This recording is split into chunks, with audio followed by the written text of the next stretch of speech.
మీ మోకాల నొప్పులకు ఎటువంటి సర్జరీ లేకుండా ఎపియాన్ పెయిన్ క్లినిక్ అందిస్తున్న అత్యాధునిక చికిత్స. లంగ్స్ లో మనం నీరు రాకుండా ఉండాలంటే ఏం చేయాలి? అంటే నీరు రావడానికి కారణమైన దాన్ని ప్రివెంట్ చేయాలి. అంటే ఇప్పుడు heart failure, kidney failure, liver ఫెయిల్యూర్లో కూడా లంగ్స్ చుట్టూ అండ్ అవి ఉన్నాయంటే వాటికి ట్రీట్మెంట్ తీసుకోవడం. టీబీ, క్యాన్సర్, బ్యాక్టీరియా ఈ మూడిటి వల్ల కూడా నీరు రావచ్చు. కాబట్టి వాటిని కారణం కనుక్కోవడం, వాటికి సంబంధించిన మందులు ఇవ్వడం. నీరు మరీ ఎక్కువ ఉంది అని అంటే చిన్న ట్యూబ్ ద్వారా బయటికి తీయడం, లేదా థొరకోస్కోపీ అనే ద్వారా టాల్క్లోరాడోసిస్ అనే ఒక పౌడర్ లాంటిది పెట్టడం క్యాన్సర్ వాళ్ళ పేషెంట్స్లో చేస్తూ ఉంటాం. సార్, టీబీ లక్షణాలు ఏంటి? రాకుండాలంటే ఏం చేయాలి? టీబీ అనేది క్షయ వ్యాధి అంటాము.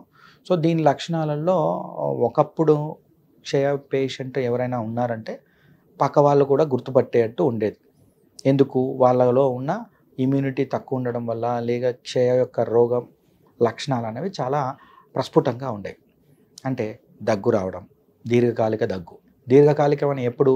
ఒకప్పుడు 3 వారాలకు మించి వచ్చిన దగ్గును నేషనల్ ట్యూబర్క్లోసిస్ ఎలిమినేషన్ ప్రోగ్రామ్ ప్రకారం టీబీ టెస్ట్ చేసుకోవాలి అని చెప్పేవారు. ఇప్పుడు 2 వారాలకు మించిన దగ్గును, అంటే 2015 నుంచి గైడ్ లైన్స్ మార్చినప్పుడు 2 వీక్స్ మించి తెమడతో కూడిన దగ్గు ఉంది అంటే ఆ తెమడ పరీక్షలో టీబీ ఉందా లేదా తెలుసుకోవాలి. 2 ఆకలి తగ్గడం, బరువు తగ్గడం, సాయంత్రానికి ఫీవర్ లాంటిది రావడం, లిథార్జీగా యాక్టివ్గా ఉండకపోవడం. ఇవి టీబీ ఊపిరితిత్తులకు వస్తే లక్షణాలు. కానీ టీబీ అనేది శరీరంలో ఏ అవయవానికైనా రావచ్చు. ఆ అవయవానికి ఎఫెక్ట్ అయిన అవయవం దాన్ని బట్టే దాని లక్షణాలు బయటపడతాయి. ఫర్ ఎగ్జాంపుల్ టీబీ బ్రెయిన్ చుట్టూ ఉన్న పొరలకు వచ్చింది అనుకో, టీబీ మెనింజైటిస్ అంటారు. అప్పుడు వాళ్ళకు వామిటింగ్స్ ఉంటాయి. ఈ దగ్గు ఇవన్నీ ఏమీ ఉండవు. సో దగ్గు లేనంత మాత్రాన టీబీ లేదనడానికి కూడా లేదు. సో వాళ్ళకి హెడేక్ ఉంటుంది, ప్లేస్ మారింది. ఊపిరితిత్తుల చుట్టూ నీరు వచ్చింది, ఛాతి నొప్పి ఉంటుంది, దగ్గు ఉండదు, డ్రై కాఫే ఉంటుంది. పొట్టలో టీబీ వచ్చింది, ఇలియం అలాంటి వాటిలలో టీబీ వచ్చింది, అప్పుడు వాళ్ళకు తినది అరగకపోవడం, నొప్పి రావడం ఉంటుంది, దగ్గు ఉండదు. బోన్స్కు టీబీ వచ్చింది, అక్కడ ఫ్రాక్చర్ కావడము, లేదా అక్కడ స్వెల్లింగ్ కావడము, లేదా అక్కడ ఏదైనా హీలు దెబ్బ తగిలితే మానకపోవడం, స్కిన్ టీబీ ఉంటుంది. ఇలా కిడ్నీకి సంబంధించిన లేయర్స్ మధ్యలో టీబీ ఎఫెక్ట్ కావచ్చు, ఐస్కు టీబీ రావచ్చు. సో ఇలా ప్రతి అవయవము టీబీ యొక్క బారిన పడే అవకాశాలు ఉన్నాయి. అవయవాన్ని యొక్క పనితనాన్ని పర్టికులర్ దాన్ని బట్టి దాని లక్షణాలు మారుతాయి. ఈ కారణాలు ఏంటంటే టీబీకి కారణాలు మన ఇమ్యూనిటీ ఏదైతే ఉందో, డిఫెన్స్ సిస్టమ్, మన డిఫెన్స్ సిస్టమే టీబీకి వ్యాక్సిన్. ఎప్పుడైతే ఆ డిఫెన్స్ సిస్టమ్ వీక్ అయిందో అప్పుడు టీబీ బ్యాసిల్లే అనేది ఇండియాలో ఉన్న వాళ్ళందరికీ ఆ రిస్క్ ఉంది. అందుకని మనం అమెరికా కానీ వేరే కంట్రీస్ వెళ్ళినప్పుడు వీసాలో స్టాంపింగ్ ఏదైతే చేస్తుంటారో ఆ టైంలో టీబీ యొక్క స్కార్ ఉందా లేదా, యూఏఈ కంట్రీస్ ఇక్కడ వీళ్ళంతా దుబాయ్ ఇలాంటివి వెళ్ళినప్పుడు వాళ్ళకు టీబీ మీకు ఎక్స్రేలో డాట్ ఉంది, రిజెక్ట్ అని చెప్పి పంపిస్తారు. దాంట్లో వాళ్ళ ఉద్దేశం 2 రకాలు. ఒకటి, వాళ్ళ దేశంలో ఉన్న వాళ్ళకు టీబీ రావద్దు. 2, అక్కడ వీళ్ళకి టీబీ వస్తే ఇక్కడ వాళ్ళకు ఉన్న ఫైనాన్షియల్ దాంతో వాళ్ళ మెడికల్ ఎయిడ్ తీసుకోలేరు అనేది 2 రకాలుగా ఆలోచించాల్సి వస్తుంది. ఇప్పుడు ఇన్హేలర్ అనేది కూడా చాలా మందికి ఇంపార్టెంట్ సార్. మొబైల్ ఫోన్ లాగా కొంతమందికి అయిపోయింది కదా ఇన్హేలర్. ఇన్హేలర్ని ఎలా చూడాలి? ఇన్హేలర్ ప్రమాదకరమా? సో ఇన్హేలర్ మీద ఫస్ట్ ప్రమాదమా ఎలా చూడాలి అనే దానికన్నా కూడా అపోహలు చాలా ఉన్నాయి. యాజ్ ఎ పల్మనాలజిస్ట్గా ఇన్హేలర్ అనేది సేఫెస్ట్ రూట్ ఆఫ్ డ్రగ్స్ అని చెప్తాను నేను. ఇన్హేలేషన్ రూపంలో అంటే వాయు రూపంలో డైరెక్ట్ లంగ్స్లోకి వెళ్ళే మందు ఇన్హేలర్ అనేది. దాంట్లో మనకు వచ్చే నష్టము, అది పీల్చే టెక్నిక్ కరెక్ట్ లేకపోతే నాలుక మీద డిపాజిట్ కావడము, కొంచెం చేదుగా రావడము, తినబుద్ధి కాకపోవడం, ఇవి వాటి సైడ్ ఎఫెక్ట్స్. దాన్ని మౌత్ వాష్ చేసుకోవడం వల్ల పోతుంది. బ్లడ్లో ఎప్పుడైతే మనం ఇస్తున్న ఇంగ్లీష్ మెడిసిన్, అలోపతి మెడిసిన్ లోపలికి వెళ్తున్న మెడిసిన్ బ్లడ్లో కలవకుండా డైరెక్ట్ లంగ్స్కి చేరుతుందో దానివల్ల 2 లాభాలు. 1, సైడ్ ఎఫెక్ట్స్ ఉండవు. 2, ఇవ్వాల్సిన డోసు మైక్రోగ్రామ్స్లో ఉంటుంది. సో ఈ రెండిటి వల్ల ఇన్హేలర్స్ అనేవి సేఫ్. ఫర్ ఎగ్జాంపుల్, మనకు ప్రెగ్నెన్సీలో ఉన్న పేషెంట్కి ఆస్మా ఉంటే, మామూలుగా ప్రెగ్నెన్సీలో ఉన్న వాళ్ళకు గైనకాలజిస్టులు ఒక ఫోలిక్ యాసిడ్, ఐరన్ ట్యాబ్లెట్స్ తప్ప వేరే మల్టీవిటమిన్ ట్యాబ్లెట్స్ కూడా వాళ్ళు సజెస్ట్ చేయరు. ఎందుకంటే బేబీ మీద ఎఫెక్ట్ అవుతుంది. అలాంటి వాళ్ళకు ఆస్మా ఉంటే, అటాక్ వస్తే అప్పుడు కూడా ఇన్హేలర్ సేఫ్. అంటే ప్రెగ్నెన్సీలోనే సేఫ్ అయినప్పుడు మిగతా వాళ్ళు సేఫ్గా యూజ్ చేయరు. ఒకటే ఏంటంటే అది ఎన్ని రోజులు వాడాలి అనేది పర్సన్ టు పర్సన్ మారుతుంది. కొంతమంది లైఫ్ లాంగ్ వాడాల్సిన అవసరం డాక్టర్ నిర్ణయిస్తే అవసరమే. కొంతమంది ఓన్లీ సీజనల్లో వాడాల్సి వస్తుంది. కొంతమంది only 1 month post viral allergic అంటారు, 1 మంత్ వాడితే సరిపోతుంది.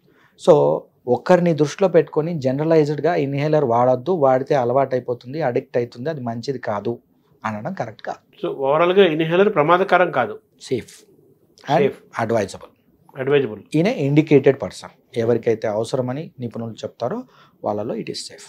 న్యూమోనియాని ఎలా చూడాలి సార్? న్యూమోనియా డేంజరా? నిమోనియా అనేది లంగ్స్లో ఉన్న ఇన్ఫెక్షన్నే నిమోనియా అంటారు.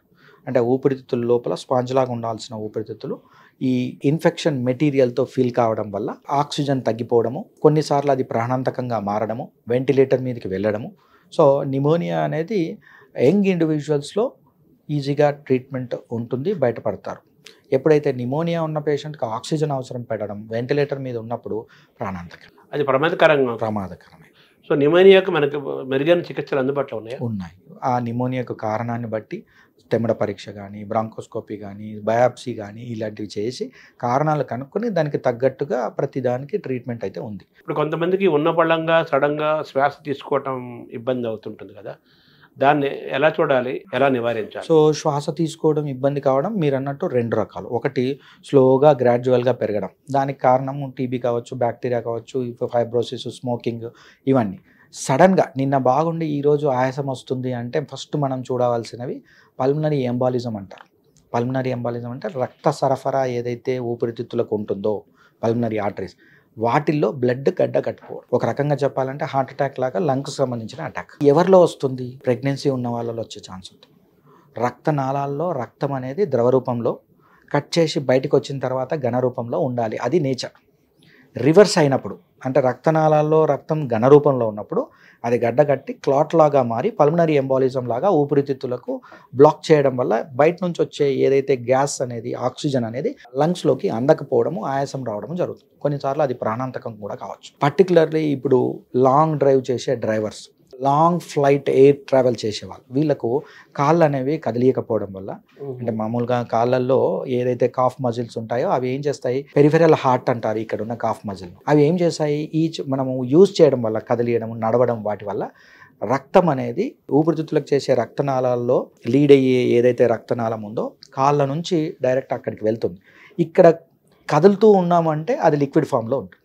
ఎప్పుడైతే అది కదలకుండా లాంగ్ అవర్స్ అంటే మోర్ దాన్ 12 hours, కొంతమంది heavy vehicle drivers, long journey చేసేవాళ్ళు, ట్రావెల్ ఫ్లైట్ వీటిలలో ఉన్నవాళ్ళు, లేదా గేర్లెస్ కార్లు ఇట్లా వాడి లెఫ్ట్ లెగ్ అలానే వదిలిపెట్టి without break long drive more than 12 hours అలా చేసేవాళ్ళు, వాళ్ళకు ఆ కాఫ్ మజిల్స్, కండరము, ఈ పిక్ అంటాం కదా, ఆ కండరాలు ఏమైనా నొప్పి ఉన్నాయంటే ఇమీడియట్గా డాక్టర్కి చూపించుకోవడము, అక్కడ ఏమైనా క్లాట్ ఉందా, ఈ క్లాటే రేపు పొద్దున ఆ లంగ్స్ యొక్క బ్లడ్ వెజల్స్లో బ్లాక్ చేసి ఎంబాలిజం అని ఆయాసాన్ని కారణం చేయొచ్చు.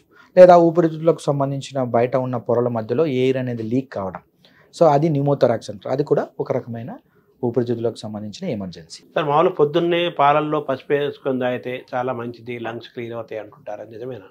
సో పాలు, ఇండివిజువల్గా పసుపు రెండు కూడా ఇండిపెండెంట్గా మంచివి. రెండింటిని కలపడం వల్ల లంగ్స్కి ఎలా బెనిఫిట్ అవుతాయి అనేది నాకైతే తెలియదు, బట్ వాళ్ళకు అసిడిటీ రానంత వరకు మంచిదే. అసిడిటీ వల్ల శొంఠి ఇలాంటివి కోవిడ్ టైంలో చూసే ఉంటాము, శానిటైజర్లు ఎక్కువగా వాడి ర్యాష్ వచ్చిన వాళ్ళు, మాస్కులు అదే పనిగా క్లీన్ చేయకుండా వాడి ఇక్కడ ర్యాష్ వచ్చిన వాళ్ళు, వెల్లుల్లి ఇట్లాంటివి ఏవైతే వాళ్ళకు పడిన వాళ్ళకి మంచిది. ఇప్పుడు పాలల్లో మిరియాలు వేసుకొని తాగుతుంటారు. వీటన్నిటి గురించి ఏంటంటే is not comes under allopathy కాబట్టి వాటి గురించి అసిడిటీ లాంటివి రాకుండా, వాటిల్లో కొన్ని మంచి లక్షణాలు ఉన్నాయి కాబట్టి యాంటీ బ్యాక్టీరియల్ లక్షణాలు పసుపుకు ఉంది, అండ్ మిల్క్లో ప్రోటీన్స్, విటమిన్ ఏ ఇలాంటివి ఉన్నాయి, ఇమ్యూనిటీని కాపాడుతున్నాయి కాబట్టి ఇండిపెండెంట్గా అవి మంచివి. ఆవిరి పట్టడం వల్ల టెంపరీ రిలీఫ్, తలనొప్పికి జండుబాం లాగా అంతే. It is not a treatment only, అదొక్కటే ఆ ట్రీట్మెంట్ కాదు, సంజీవిని కాదు, కొంత రిలీఫ్ అయితే ఉంటుంది. ఇప్పుడు సైనసైటిస్ ఉన్న వాళ్ళు, ముక్కు దిబ్బడం ఉన్న వాళ్ళు ఆవిరి పట్టుకోమని చెప్తాం, మేము కూడా సజెస్ట్ చేస్తాం, ట్రీట్మెంట్తో పాటు అది వాడుకోండి అని చెప్తాం.